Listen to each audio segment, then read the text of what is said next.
Welcome back to Realistic Fishing. I'm out here this morning amongst the birds to try and catch my first frog fish. I'm using a hollow body frog today. Just one.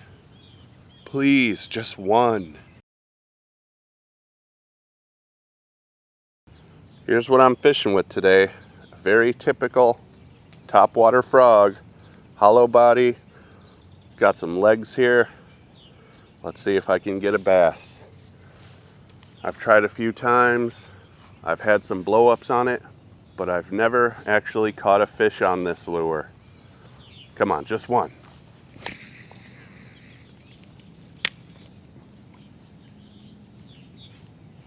I can't even see it. It's beyond the bushes. Just kind of twitching it. Walking it along the top of the water over here. I like how its butt sits down in the water when it's not moving. It's a little big and intimidating, I think, for the fish around here. I never really see too many frogs. I don't have a lot of time, so I'm just gonna keep moving. Spend a little time fishing lures I'm not familiar with or comfortable with, trying to catch some fish. Then maybe I'll switch to a worm or something at the last minute just to try and get one, you know. Looks like the recent storms brought down some tree limbs.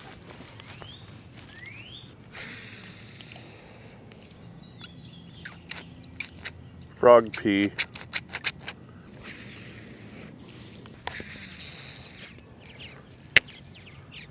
You know, if I was fishing a craw right now, would I be catching a lot of fish? Blow-ups for me are very rare. And the few that I get, I never hook anything. Alright, well, I tried.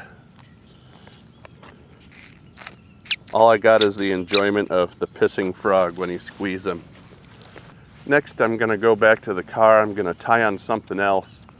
Maybe a worm, maybe a craw. I'm going to fish this same bank and see if they prefer the finesse approach. All right, now I've changed it up to a Texas rig worm. Let's see if I get any different results. While there are a few bigger fish in here, the average fish is probably about a pound or a pound and a half. And I think that makes a big difference when it comes to what lures you pick. Sure, a pound and a half bass could eat a frog, but I think they're going to be a little intimidated. For one, I don't ever see a ton of frogs swimming around or jumping into the water. In fact, I hardly ever see any. There's like a big turtle or a carp or something right down here in front of me, stirring up this water, making it nice and muddy.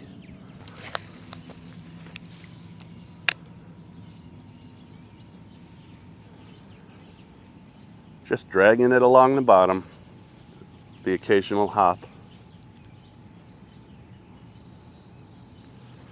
Drag, pause. That pause is important so that fish can come pick it up while it's just sitting there.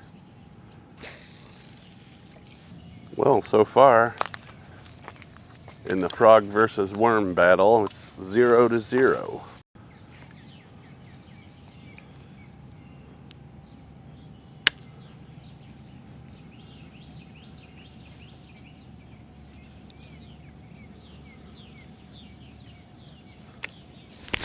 Fish. Not very big. That's why you can't catch them on a frog.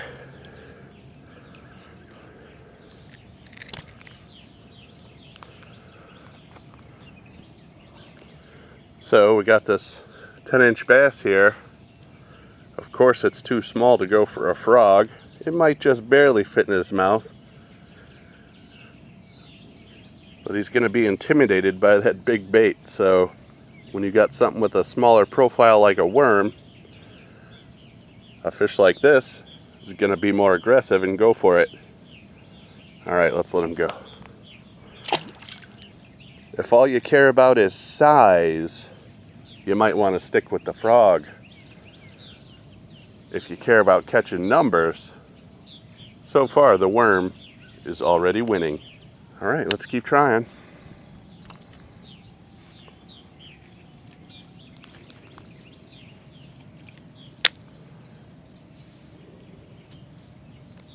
Fish. Another small bass. Just a bit bigger than that last one. Feisty.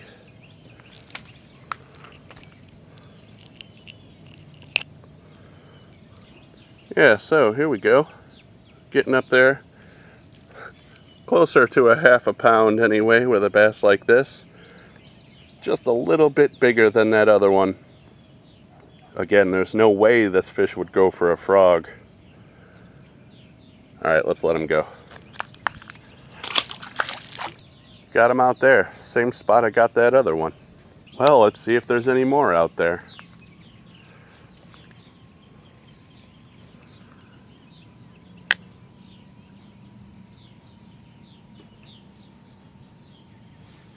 Fish. This one's a little better. Yeah, there we go. Look at that, 3 fish in one spot. Now we're getting up there. This fish is about a pound. Awesome.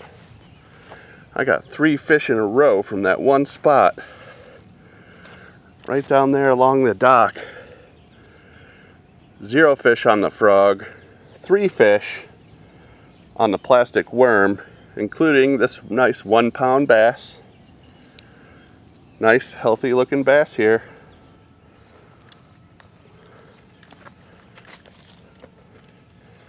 Yeah, one more look at it. Good fish. Let's let him go. Alright, we got 3 bass so far on this plastic worm. The tip is torn. I'm going to pinch that off and rig it back up. See if we can catch a few more. It's a little bit light now. It's kind of tough getting a good cast with it.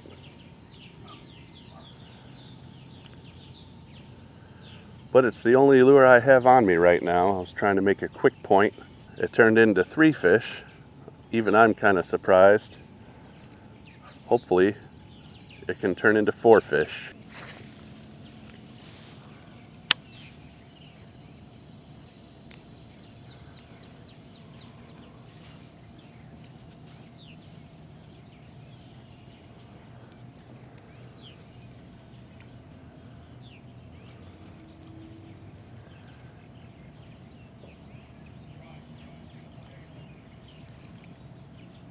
Is that a fish? Nope. Thought I had a bite.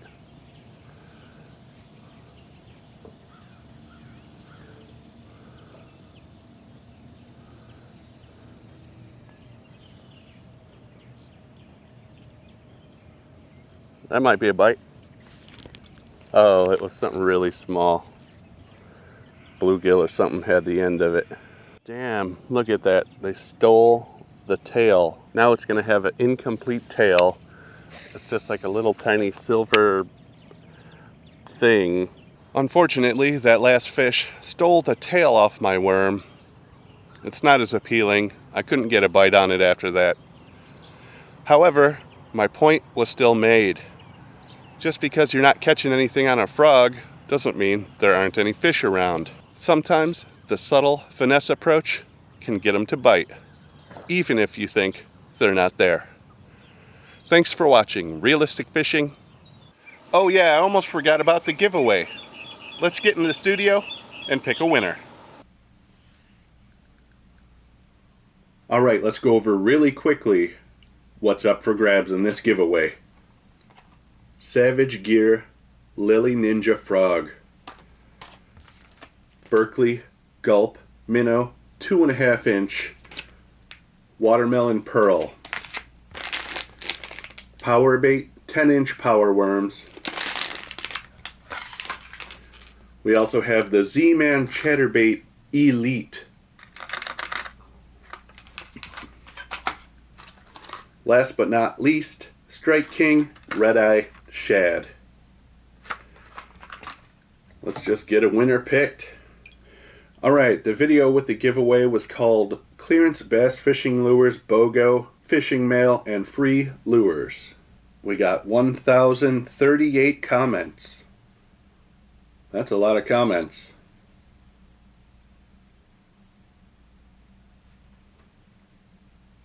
Alright, here we go. Let's pick the winner. The winner is Hugh Kramer, on the way to 50K. That's right, it's right around the corner. Congratulations, Hugh Kramer. You just won all this cool stuff. Savage Gear Frog, Chatterbait Elite, Strike King Red Eye Shad. Awesome. So, Hugh, send me that shipping information so I can get these lures out to you. Thanks for watching Realistic Fishing. Keep it realistic.